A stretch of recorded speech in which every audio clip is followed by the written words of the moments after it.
Onulube, onulube wanda banoso. Igbo samando mejeje mba Igbo mụmụ mekene n'unu. Ọ ka bụkwa dunu nwaanyị Ngozi Mmadụ. Onye nta akụkọ gị na Igbo Amaka TV.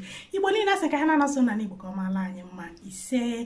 Tata ana m anabata anyị ọzọ na-agba nke anọ na nya bụ njem nchekwa ezinụlọ Safe Family. Dịka si wee kwuo na njem nchekwa ezinụlọ bụ ọlụ dịịlị onye Igbo, ọ bụ na ọ bụ ọlụ dịịlị ma ọ bụ ọlụ dịịlị gị. Nya bụ na anyị ncha ga-aba gị jeme gịnị jee dozie ezinụlọ anyị, mee ka udo ọganiru na ịfụnanya ka mee gịnị ka ọ bata.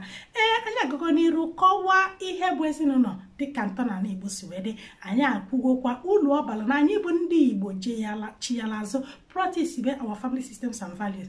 Anyị ekwugo ọghọm dị na ya nke bụ na nke anyị na-afụzi anya na nke ikpeazụ anụ ọghọm dị na these systems, family systems and values anyị na practice. Tata anyị kwesịrị ibido na ụzọ anyị ga-esi wee mee ka our family systems and values ka mee gịnị ka ọ dịkwa ndụ ọzọ. Mana tupu m gaa n'iru na ya, o nwere ife ndị nne ya kpọsiri oge m kwuru disadvantages of the family systems anyị na practice kịta. Anya bụ na mma gaa n'iru wee kwuo ndị nke fọlụnụ tupu m kwuo ụzọ anyị ga-esi wee mee ka our family systems wee mee gịnị wee dị ndụ ọzọ. N'ịga n'iru bụ na in disadvantages bụ na o ebutela anyị ọnwụ, o ebutela anyị nsogbu bụ nke anyị na-afụ anya kịta. Nsogbu a bụ na ọnya bụ ka ị afụ medi ome gịnị o nwere ihe na-egbu nwere tụsa nwere ime gịnị tinyela anya na ya na-abụ obi na nne maka gịnị ajọ obi a bụ nwere ike ọ bụla agwa madam ya na megịnị na-akpasie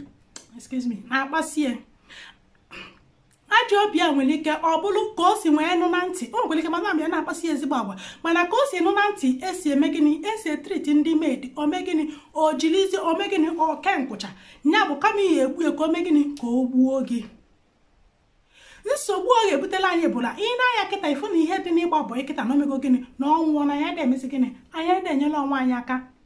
Gịnị mere o ji nwee nwụọ? Maka na oge ndị ọga mụtara na nwatakịrị bili ndị na ya bili for years ọsọ avụsịa gị ịkọli akụkọ. Oge a ka ụmụ ụbọyị mụtara na tupu ha ejewe ebe ọga ha eme gịnị ha emepe bank akaụntụ ha ruo ebe a ha eme gịnị ha adọlụwa gịnị ego ọga ha.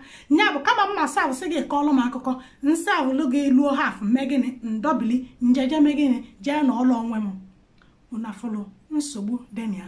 Ọzọ anyị nwere gọọmenti, we have ourselves. Ndị ọcha nwere gọọmenti, ya bụ na nwatakịrị ito pụọ ọ nwere ọ na-aya arụ gọọmenti na ya. O need anything financial help gọọmenti na ya. O need ọlụ gọọmenti na ya. O need ụlọ gọọmenti na ya. Government provides that person with all the basic things he or she needs. Anyị enwerie nya bụ na anyị ga-enyela onwe anyị aka na ndụ nyela onwe anyị aka n'ọnwụ. Anyị adịrọ ka ndị ọcha the west gọọmenti ha mere gịnị na-enyela aka mana ọlụ mana ụlọ mana ego mana ihe ndị ọzọ. Ha nwụkwuoli anwụ ị na-alụ ọlụ n'obodo a for example kịta n'ime tax ị na-akwụ a na-esi na na-eme gịnị na-enwepụ ego ya burial ground. Nya bụ na akwụwagolu m ụgwọ ebe ahụ eni m ọ gbasara ha ma emesịrị jee nie m n'ala Igbo ha na-enwele ego ma burial ground na ebe na tax m na-akwụ mana ife ndị anyị enwerie. Nya bụ na anyị ga-enyere onwe anyị aka ọ ga-adị ndụ, anyị ga-emekwa gịnị ga-enyere onwe anyị aka n'ọnwụ. Nya bụ anyị na-akpọ ụdị agwa anyị na-akpa o nwere onye ihe egosicha wickedness ị marakwana ihe kunye gị your last cup of water. O nwere ka ọ bụrụ onye nwatakịrị a ị chọrọ ime ka imemi na ọ bụrụ ya ga-efụ gị mgbe ị nọ n'ọnụ ọnwụ mgbe ndị ori gbalị gị egbe mgbe ị nọ na ịbụ an accident victim mgbe ozu gị tọgbọ iche na ọ ya enyele gị aka ọ na-ega this wicked person that serves him right, that serves her right. Ọ na-aga ebe ọ na-aga. Nya bụ na ọ bụrụ na anyị dịzie anyị na-ebi nke anụnwa anyị na-ebi kịta anụnwa bụ onye nọrọ obili sọsịa ọfụ onye ọ ya enyela aka kama ọ ya enyela onye aka ọchọ ụzọ ọ ya esi wee mee gịnị ọ ga-esi wee dotu onye ifu onye ya enyela ifu dị ihe ya enyela nwanne gị aka ịchọ ụzọ ya esi wee mee gịnị isi ya esi wee gbochie nye. That is what we are practicing now. Ọ bụrụ na family nke ndị ọcha adịrọ mma mana ka anyị si practice nke anyị mere gịnị ọ jọrọ njọ. Onye ọcha nara emegide ibie ọ nara emegide ibie they will refer you to work. They will do, but anyị nara emie kama na ifu ihe ya abalị onye nke gị uru ime gịnị igbochie nye o ya ebutela anyị ọnwụ ọ ga-ebutela anyị ọkwa ịchọ ka ọ bụrụ sọ gị bụ ide a na-ụwa obodo niile na-efe gị ha ga-egbu gị ha ga-ekidnapụ gị ha ga-ahafụ ihe ọjọọ ga-eme gị ha eme gịnị ha eme gị ya. A sị na oke nọ n'ụlọ n'ọnya gwara nke nọ n'ama na gịnị na azụ dị na ngịga. Nya bụ onye a nọ n'ụlọ malụ gị malụ njem gị malụ ka isi abata malụ ka isi apụ. Getimanụ gị anyị na-ama ụla o mepere ọlụ gị geti sawa anya ntị echi niile onwe ndị kidnapa chọtalụ gị ma ọ bụ na ha fụrụ gị ha kọnekt ya wit getimanụ ga eme gịnị anwụlụ gị. Nya bụ otu esi akpaso ndị na-abụrụ nwa anyị agwa maọbụ ndị na-emetụtara anyị na-arụ agwa ọ ga-ebutela anyị ezigbote gịnị aghọmahịa.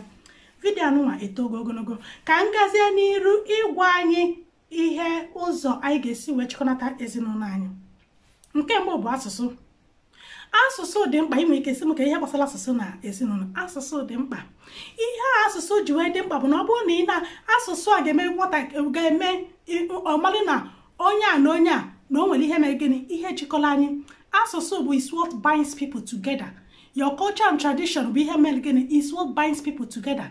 Nya bụ na ọ bụrụ na ị pụta ebe a na-asụ oyibo maọbụ otu obodo a na-asụ Swedish ị bịa fụ otu onye sụrụ Igbo ime gịnị ị ama. Otu nna aga n'ụzọ kịta nọ for example ọ bụrụ na nọ na train nnụ ka mmadụ na-aza kọl ọsụ Igbo mma atọ nọlele onye bụ onye a. Ifu na o nwere ụdịka attention that language na-eme gịnị na draw go from me.